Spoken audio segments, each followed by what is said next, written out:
My name is Mario Sanchez, and I'm a candidate for the ACL Board of Directors.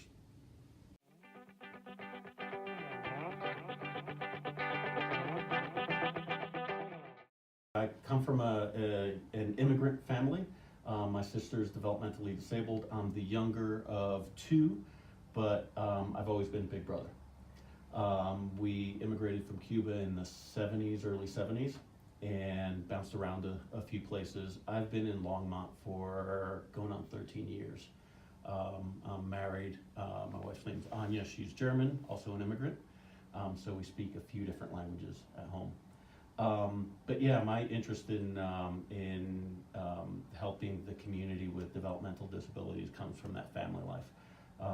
My parents were very good role models on inclusivity. They had a lot of challenges certainly to provide health and safety for my sister Maria, but also to create a very inclusive home life and community life for her.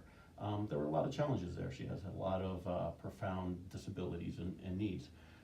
But they were able to include her in the family, include her in the community. She's probably been to more countries than most people I've ever talked to, both just immigrating, but also just visiting family. So they were very good role models for me.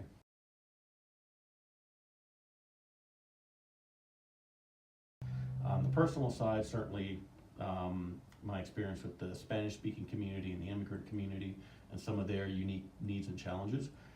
Certainly with individuals who have very profound disabilities and their caregivers and some of their needs and challenges.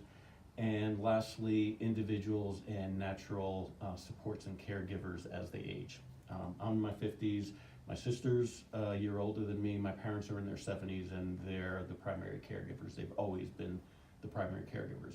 So that experience of what happens as individuals age and how their needs change and as caregivers age, that's something that I'm dealing with right now.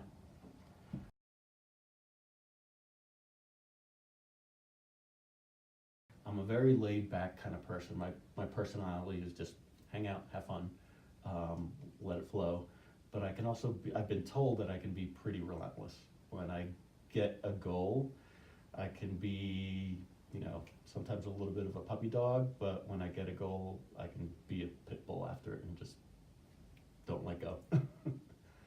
And sometimes it's good, sometimes it's a little annoying.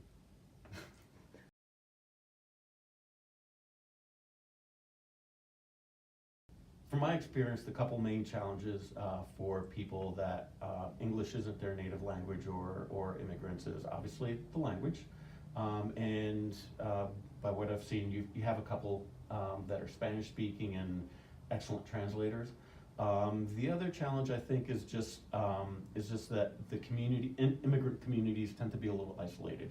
People go to where there's somebody that speaks their language, comes from their culture, understands their habits, and being able to outreach into those communities is really the other challenge. Certainly there might be some, a little bit of anxiety about, speaking and advocating for yourself. But I think that's something that can be overcome just by developing those relationships and having the outreach into those communities.